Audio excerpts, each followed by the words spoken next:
किसी मोबाइल में अगर नो डिस्प्ले का फॉल्ट आता है तो उसको किस तरह से रिपेयर किया जा सकता है। या मोबाइल में समटाइम्स कलर का इश्यू आ जाता है, जैसे डिस्प्ले में ग्रीन लाइन आना या ब्लू लाइन आना, तो उसको किस तरह से रिपेयर किया जा सकता है। और किसी मोबाइल में वाइट डिस्प्ले का प्रॉब्लम भी आ जाता है, तो उसको हम कैसे रिपेयर कर सकते हैं। और किसी मोबाइल में ग्राफिक आता है लेकिन लाइट का इश्यू आ जाता है, तो उसको किस तरह से रिपेयर किया जा सकता है।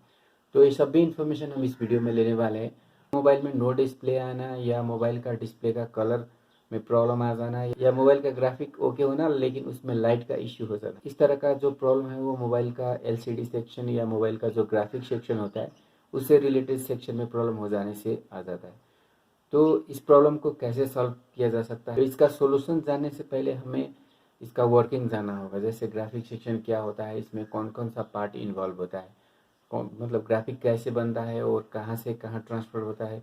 और ग्राफिक सेक्शन में बहुत सारे पार्ट लगे होते हैं, तो सभी पार्ट का काम क्या है और जितने भी पार्ट होते हैं सभी का क्या होता है, एक दूसरे से कनेक्शन होता है। तो वो कनेक्शन में जो लाइनें जा रही होती है तो लाइन का क्या काम है और कौन सा लाइन खराब हो जाने से किस तरह का प्रॉब्लम मोबाइल में दिखाई देता है। वीडियो थोड़ा लंबा हो सकता है लेकिन वीडियो आपके लिए बहुत ही यूजफुल है। मोबाइल का और जितने भी प्रॉब्लम होता है वो उसको रिपेयर करना थोड़ा आसान होता है, लेकिन जो ग्राफिक सेक्शन होता है वो थोड़ा कॉम्प्लिकेटेड सेक्शन होता है। सेक्शन को अच्छी तरह से रिपेयर करने के लिए इसका डिटेल इन्फॉर्मेशन होना बहुत ज़रूरी होता है। इसीलिए मैं आपको इस वीडियो में ग्राफिक सेक्शन का डिटेल इन्फॉर्मेशन देने वाला हूं और इसमें होने वाली सभी प्रॉब्लम का सॉल्यूशन आपको बताने वाला हूं। तो चलिए वीडियो में आगे बढ़ते हैं और जानते हैं मोबाइल का ग्राफिक सेक्शन का फुल सॉल्यूशन।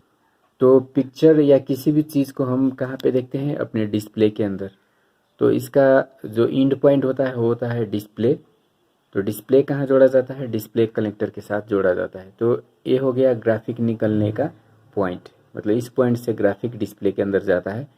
तो मानिए अगर किसी मोबाइल में डिस्प्ले में प्रॉब्लम हो, डिस्प्ले फूट गया, तो डिस्प्ले का प्रॉब्लम है तो डिस्प्ले आपको बदलना होगा। लेकिन डिस्प्ले सही होने के बावजूद भी अगर ग्राफिक नहीं आ रहा है तो ये जो कनेक्टर है इसमें ये सभी सिग्नल आ रहा है या नहीं आ रहा है, इसको चेक करना होता है। डिस्प्ले कनेक्टर में जो ग्राफिक का सिग्नल आता है वो आता है सीपीयू से। सीपीयू को एसओसी भी बोला जाता है। सीपीयू को, मोबाइल का सीपीयू या जो स्मार्टफोन का सीपीयू होता है उसे बोला जाता है एसओसी। इसका मतलब होता है system on chip. System on chip का मतलब क्या होता है, जैसे दोस्तों सीपीयू सिर्फ प्रोसेसिंग का काम नहीं करता है, मतलब एक इसका काम सिर्फ प्रोसेसिंग नहीं है। प्रोसेसिंग के अलावा इसके अंदर बहुत सारे और भी काम होते हैं। जैसे जो डिस्प्ले कनेक्टर के अंदर जो ग्राफिक जाता है उसके लिए जो आईसी होता है वो भी सीपीयू के अंदर ही डाला होता है। और मोबाइल का बहुत सारे और भी पार्ट जैसे कैमरा हो गया और जो फास्ट प्रोसेसिंग पार्ट होता है वो सभी को कंट्रोल करने के लिए जितने भी आईसी ज़रूरी होते हैं, जो जितने भी सेंसर लगे होते हैं मोबाइल के अंदर, वो सभी का कंट्रोल सीपीयू करता है। मतलब फास्ट प्रोसेसिंग का काम करने के लिए सीपीयू या एसओसी रखा गया होता है। और सीपीयू आपको मालूम होगा मीडियाटेक, क्वालकॉम, ये दो सीपीयू ज़्यादा चलता है। और किसी किसी मोबाइल में स्पेक्ट्रम का सीपीयू भी चलता है। और हुआई कंपनी का अपना एक सीपीयू है जिसको हाई सिलिकॉन बोला जाता है। उसके बाद आपका सैमसंग का भी अपना एक अलग सीपीयू है, एक सीनोस।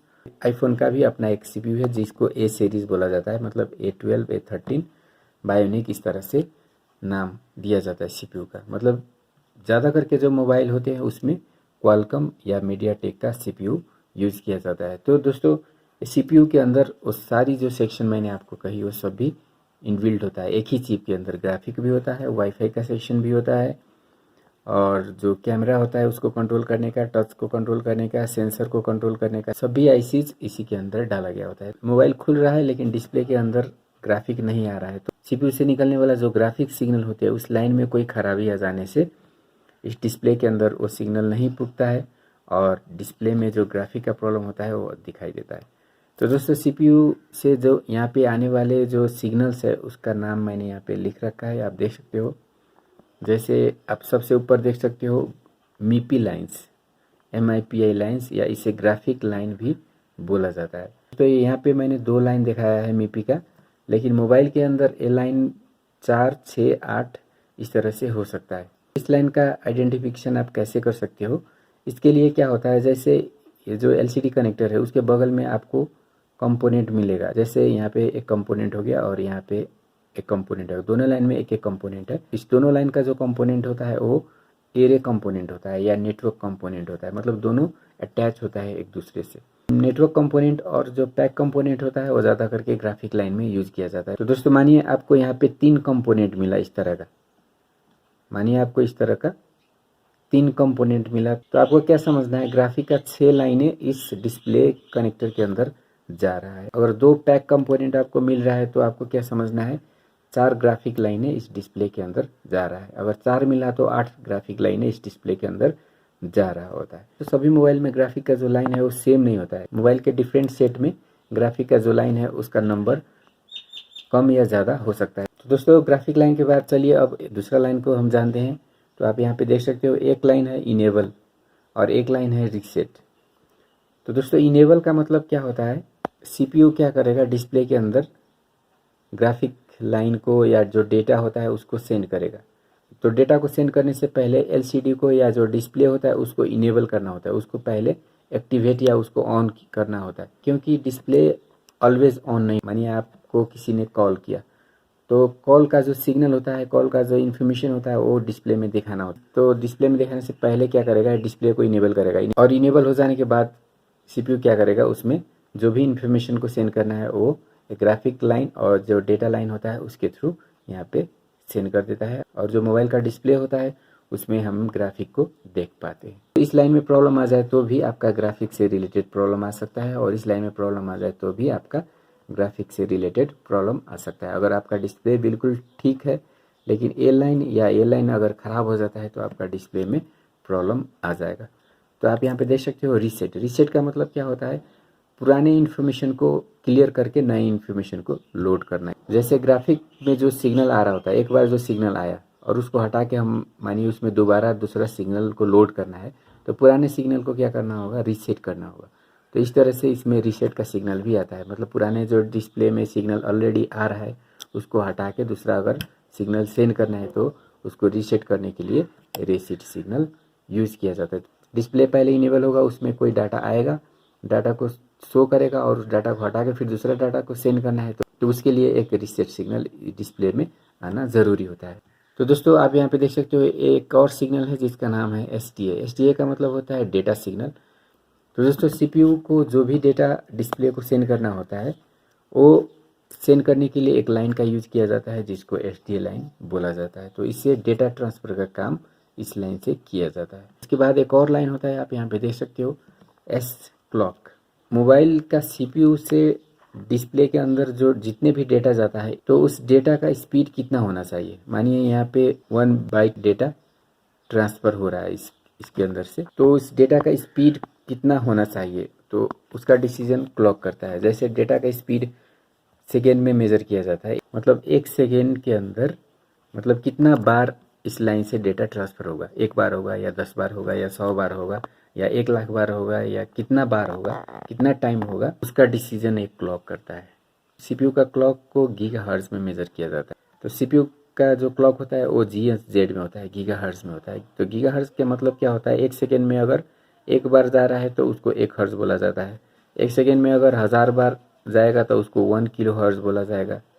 1 सेकेंड में अगर 1000 किलो जाएगा तो उसको 1 मेगा हर्ट्ज़ बोला जाएगा। अगर 1 सेकेंड में 1000 मेगा हर्ट्ज़ जाएगा तो उसको 1 GHz बोला जाएगा। तो दोस्तों आप समझ सकते हो मतलब सीपीयू से डिस्प्ले के अंदर 1 सेकेंड में कितना बार डाटा ट्रांसफ़र होता है। इसको आप नंबर में कैलकुलेट करोगे तो 1 पे आपका कितना जीरो हो जाएगा। तो 1 सेकेंड में सीपीयू से जो डिस्प्ले में जाने वाला जो डेटा होता है वो इतना बार होता है। क्लॉक का स्पीड GHz में है तो इतना बार सीपीयू से मोबाइल के अंदर डेटा ट्रांसफ़र होगा।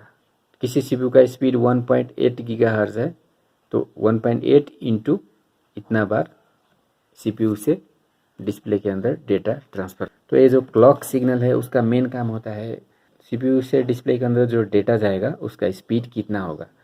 तो ये डेटा का स्पीड फिक्स नहीं होता है, क्योंकि अभी का जो सीपीयू आता है वो dual core, quad core, hexa core, octa core, Deka core इस तरह का सीपीयू आता है। तो मानिए इसमें 2 सीपीयू है, डुअल कोर सीपीयू है, तो दोनों का स्पीड अलग हो सकता है। एक का स्पीड मानिए 1.8 है और दूसरा का स्पीड मानिए 2.4 है। तो कौन सा सीपीयू काम कर रहा है उसी के मुताबिक एक क्लॉक का स्पीड चेंज होगा और ये डाटा का ट्रांसफ़र भी चेंज होगा।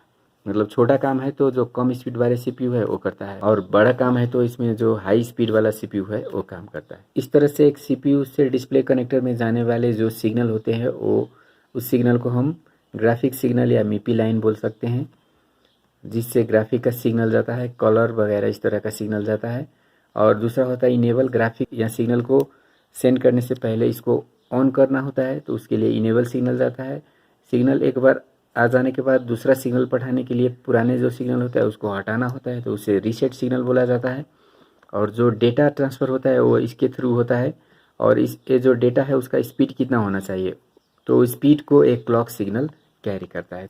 तो जो मीपी लाइन होता है उसे ग्राफिक लाइन या कलर लाइन भी बोला जाता है। तो इसमें अगर कोई प्रॉब्लम आ जाता है, यहाँ पे जो कंपोनेंट है वो अगर शॉर्ट हो जाता है, यहाँ पे जो कंपोनेंट है उसमें कोई फॉल्ट आ जाता है, तो क्या होगा इसमें, तो डिस्प्ले में क्या होगा, लाइनिंग का इश्यू आ जाएगा। जैसे green line, blue line, red line, इस तरह का जो लाइन आता है, या मतलब डिस्प्ले का कलर चेंज हो जाना, ग्रीन ब्लू इस तरह का कलर डिस्प्ले में दिखाई देना। तो इस तरह का अगर प्रॉब्लम आता है तो आपको इस लाइन का जो कंपोनेंट होते हैं उसको चेक करना हो। तो ज़्यादा करके 80-90% जो प्रॉब्लम है इस कंपोनेंट में होता है, तो इस कंपोनेंट को आप चेंज कर दोगे तो इसका जो प्रॉब्लम है वो सॉल्व हो जाएगा। इस लाइन में आपको कैपेसिटर, रजिस्टर इस तरह का कुछ कंपोनेंट्स देखने को मिलता है, तो उस कंपोनेंट को आपको चेक करना है।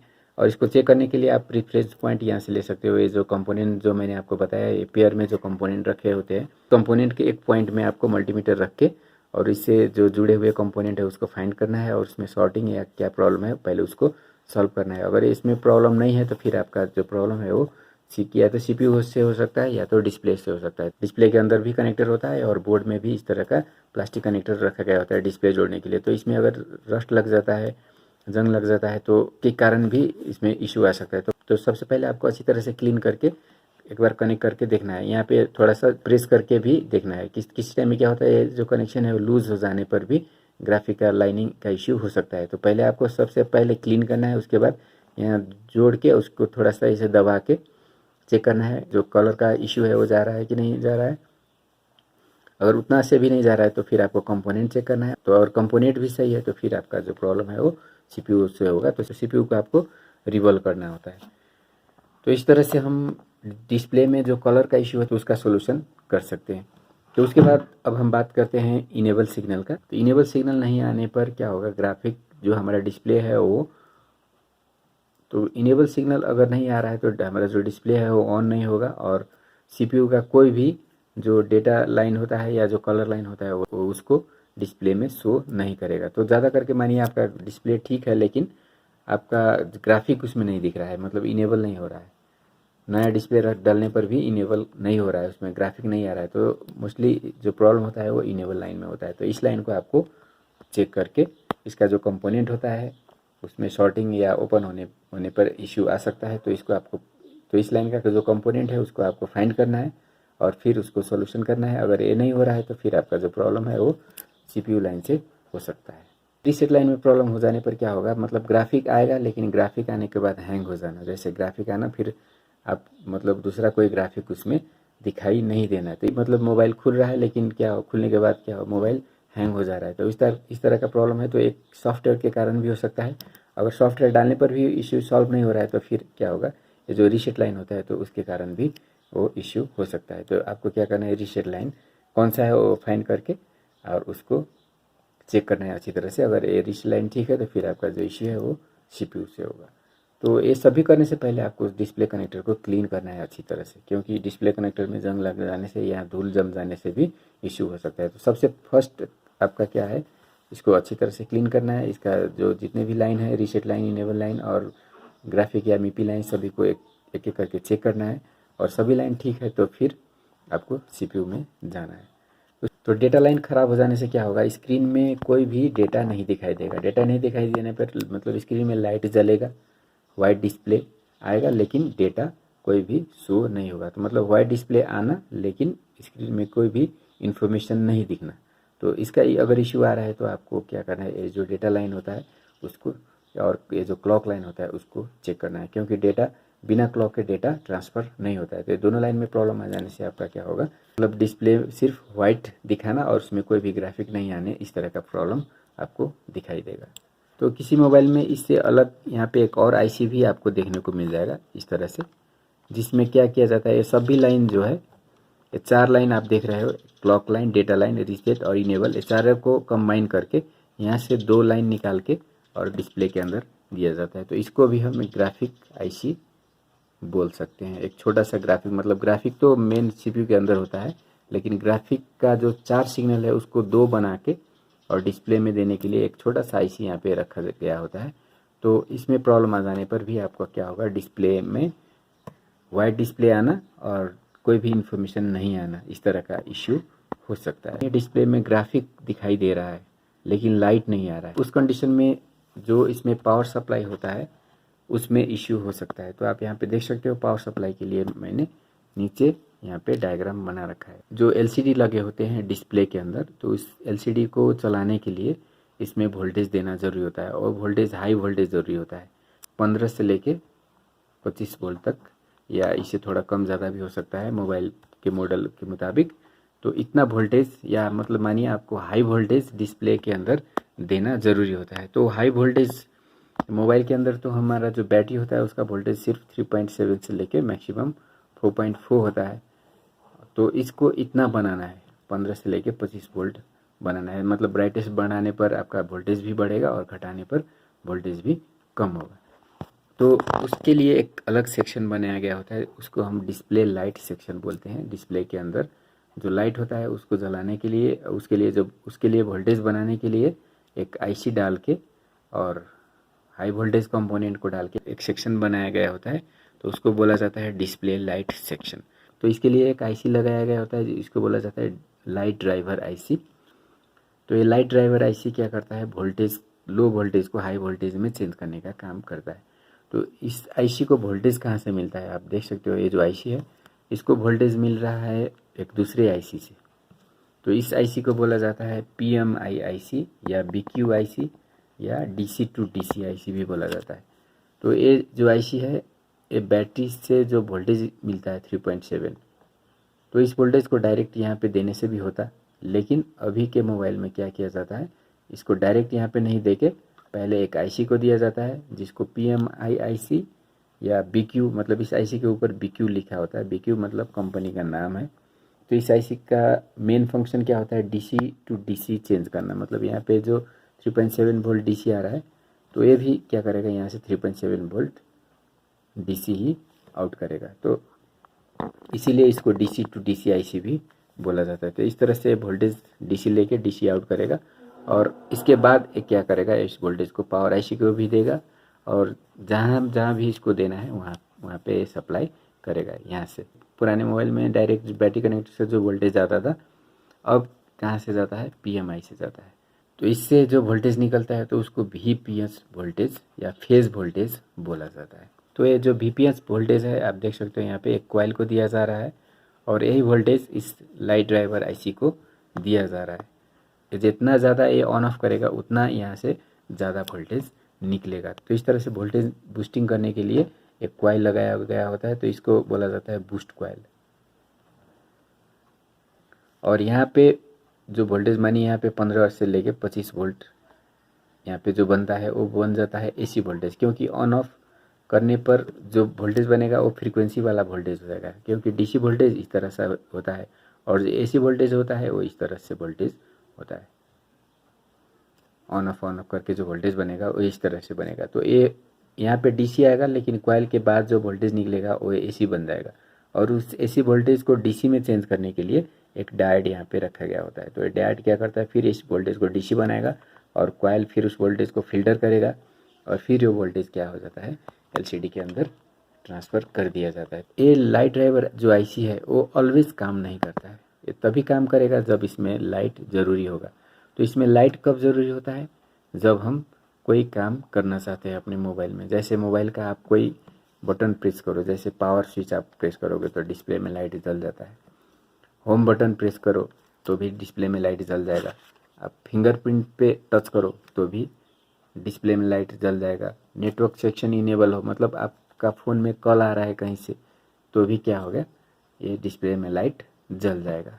वो तो सभी जो इन्फॉर्मेशन है वो पावर आईसी को आता है और पावर आईसी इसको क्या करता है, इनेबल सिग्नल सेंड करता है, मतलब इसको ऑन करने के लिए कहता है। तो फिर ये ऑन होके वोल्टेज बना के डिस्प्ले को देता है। तो ये जो लाइट ड्राइवर आईसी है इसका कंट्रोल पावर आईसी के साथ होता है। ये जितने भी चीज़ है सभी पावर आईसी से जुड़ा होता है और पावर आईसी इस आईसी को इनेबल करता है और इस आईसी इनेबल हो जाने के बाद ही इसमें लाइट आता है। अगर इसमें लाइट का इश्यू होता है तो क्या हो सकता है, मानिए एक कैपेसिटर शॉर्ट हो गया तो ये इसका वोल्टेज क्या हो जाएगा, सभी ग्राउंड में चला जाएगा, इसमें कोई भी वोल्टेज नहीं आएगा। ये डायोड ख़राब हो गया तो ये डीसी एसी को डीसी में चेंज नहीं कर पाएगा और यहाँ पे कोई भी वोल्टेज नहीं आएगा। एक कॉइल डैमेज हो गया तो वोल्टेज बूस्ट नहीं होगा। ये आईसी ख़राब हो गया तो भी वोल्टेज बूस्ट नहीं होगा, काम नहीं करेगा।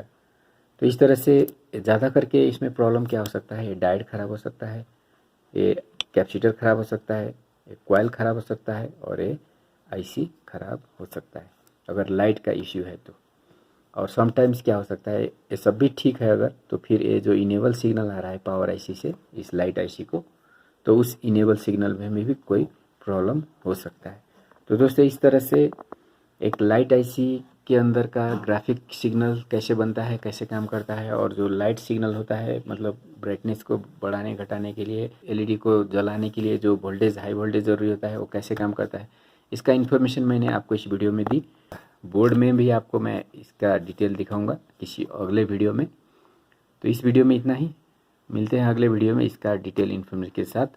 अगर आपको अगला वीडियो देखना है इसका बोर्ड में कैसे काम करता है, बोर्ड में हम कैसे ट्रबल शूटिंग करेंगे, इसका इन्फॉर्मेशन आपको लेना है, अगर जानना है तो आप यस या थैंक्स कमेंट में लिखो, अगर नहीं लेना है तो कोई बात नहीं।